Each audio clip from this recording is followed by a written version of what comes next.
Baby. Yes, babati. Ndamborara kandikamuka uchingori paBhaibheri. Ndichiri paBhaibheri ndiri kuedza kuda kunzwisisa vhesi the Philippians 2 verse 2. Nauye kuti munofana kufambira inzwazve baby.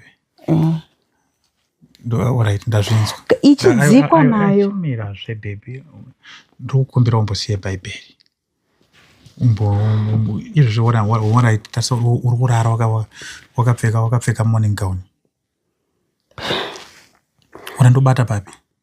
Babati, uri kudei alright. Zvakashate. Pastor vanogara uchizvitaura usati warara. Namata, verenga Bhaibheri, shoko raMwari. Bhaibheri shoko raMwari rinotaura kuti munhu angararami nechingwa pedzi. Asi nemashoko wanyanya kuverenga Bhaibheri racho. Ndarara ndikamuka. Urere uchandipa nguwai? Jesus.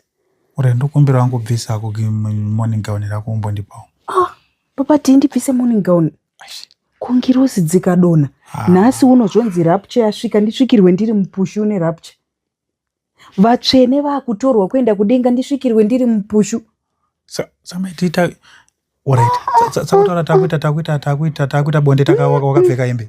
Pastor vedu vakataura vakati, garai makapfeka shongedzo hembe dzenyu dzekunamata nadzo. Nekuti rapture akaima maidhi wakumanaka. Unoziya ka chimbomira nyaya dzechechi awodziise mubedroom.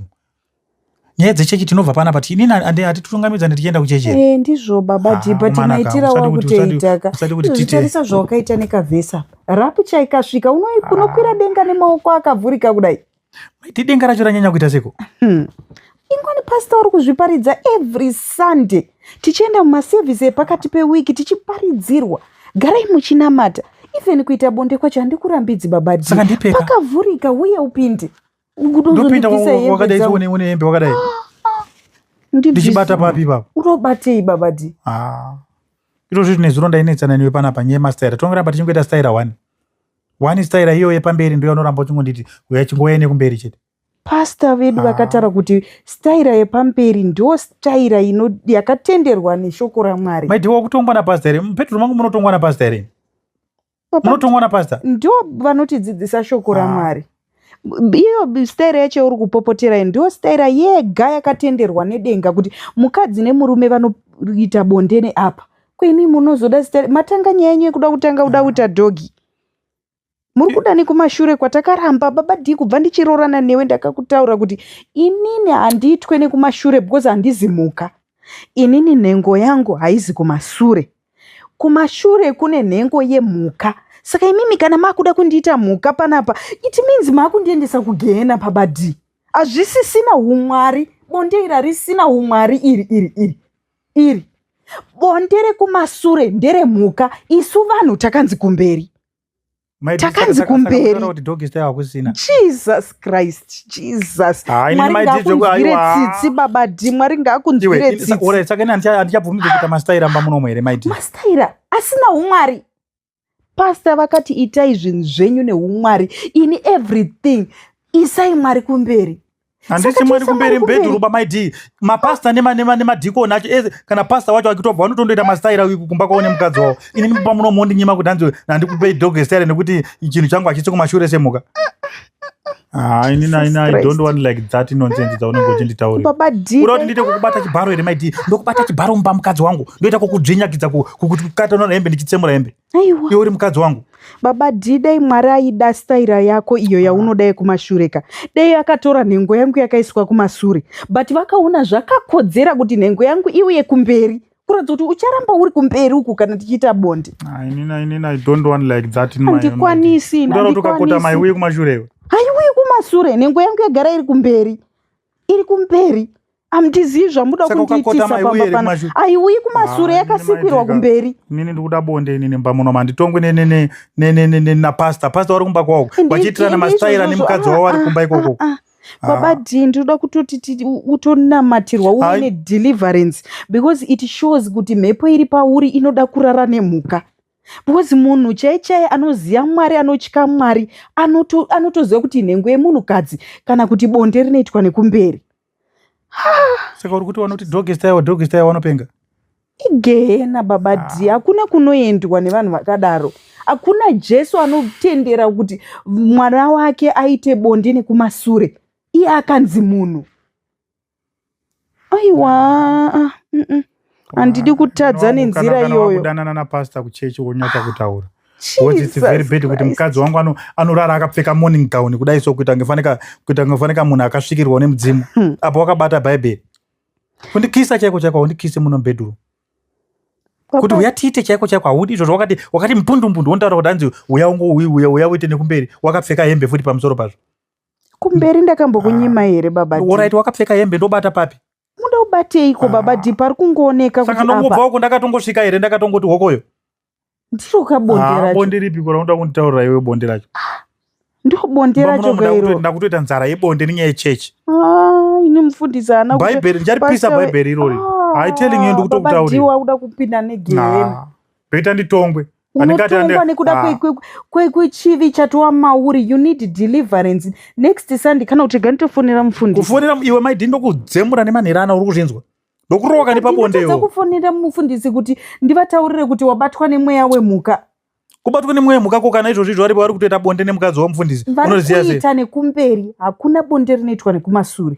Unoti maimufundisi wandiwaziva waya vanotoda nekumashure waya. Unoziya sei? Ukatowatarisa ukatomutarisa munhu unonyatsoona kuti anofarira dog style. Ingwani mutoidana kuti dog style. Samuda kuti izita istaira. Tikatanga kutora upenyu hwembwa kuisa mubedroom munomu. Tinorarama umbwa wega wega kuti istaira my D. Istaira. Jesus, the Father, in the mighty name of Jesus, I cast that demon. I cast that dog demon iripa uri baba D right now. I cast in the mighty name of Jesus. In the mighty name. Andidi baba D. Kwet. Ini ndinoda kupinda denga. Ndinoda kupinda denga inini. Uyetinamati. Ndinamati bani. Uyetinamati. Nikuti chiripa uri chiwo. Ndinamati newe bachechi. Zvandichaita maidhi ndikudainza hama dzako. Dzoungana vana sekuru vana tete vana amai naamai vako chaivo. Ndatadze kweni. Zvokuda ndinenge ndine foni ndarekodha zvongotitaura ipapo. Aiwa. Haunganingi mibonde ndoitifana kuita style yaninoda maidhi pamusoro pako. Bhodzi nemukadzi wangu. Ndakandobvisa mari kumba kwenyu. Ndikakuti simudza gumbo unofanira kurisimudza. Ndikakuti ndipinde kumashure unofanira kundipande kumashure. Ndo inonzi dog style yacho iyo. Baba dicha unongochibwa. Chese chanenge ndichida ndikakuti ita style yuno. Kana ndikatondogoogle imwe style ndikauya neimwe nyowani. Ndikati makumbo mairi ngaende mudenga rimwe rakadai zo rimwe kana ndikarisunga tambo rikaendawo. Baba dini ndiri kukutaurirawo zvinhu zvandisingakwanisi zvakarambwa namufundisi wedu. Saka ndakutaura kuti hama dzako ndikuzosara kuchitaura nyaya yamufundisi. Saka wakadii kundidya? Baba D. Zvaunongonzwa kuti muromo uyu uri kuparidza shoko raMwari. Muromo uyu ndoda kuti ndidye. Muromo unotaura kunaka kwaJehovha. Muromo unotendeutsa vanhu ndoda kuti ndidye chinhu ichi. Ko chinhu chacho chiko ichi imhuka here chinhu chacho chakanza inguruwe. Inguruwe here inonzi hanzi ukadya wang'ora. Baba D unonding'oresa. Uruda kunding'oresa. Baba D. Chinhu chaunoda kuti ndidye chinhu chako ichi hachina kumbosiyana nenguruwe. Ichi ndinenge ndang'ora ndikadya chinhu ichi. Mwari ngandibatsire. Handidi kudya chinhu ichi. Muromo unoparidza shoko raMwari ndo wandonzi ndidye chinhu. Alright, saka ndichaenjoya rini bonde nemukadzi wangu? Ndoenjoya rini? Pandinonyatsa kuti ndafarawo nemukadzi wangu ndaenjoya mukadzi wangu zvaita ndirini? Aiwa tell me. Bhaibheri shoko raMwari rinoti hazvina maturo izvi.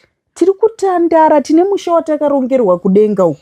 Ni uchida kufarira ma-earthly things. Ndazvinzwa chisara wakarara ndakwenda kundorara kudining. Baba timuda kuendepi? Kana kundorara zvangu newana kudining. Muri kunorara kudining kuti mupana pamubhedha pararwere? Bhedha pararwe kuita sechiita bonde nemubhedha iwo nekunamata kwako namufundisi.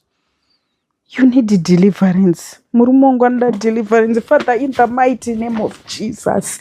Murume wamakandipa Jehovha. Atongwe nemweya wenyika. Satanism Jehovha yamubata. Makataura mushoko renyu kuna Danieri. Danieri mukamuisa mugomba reshumba baba. Asi makamusimbisa baba.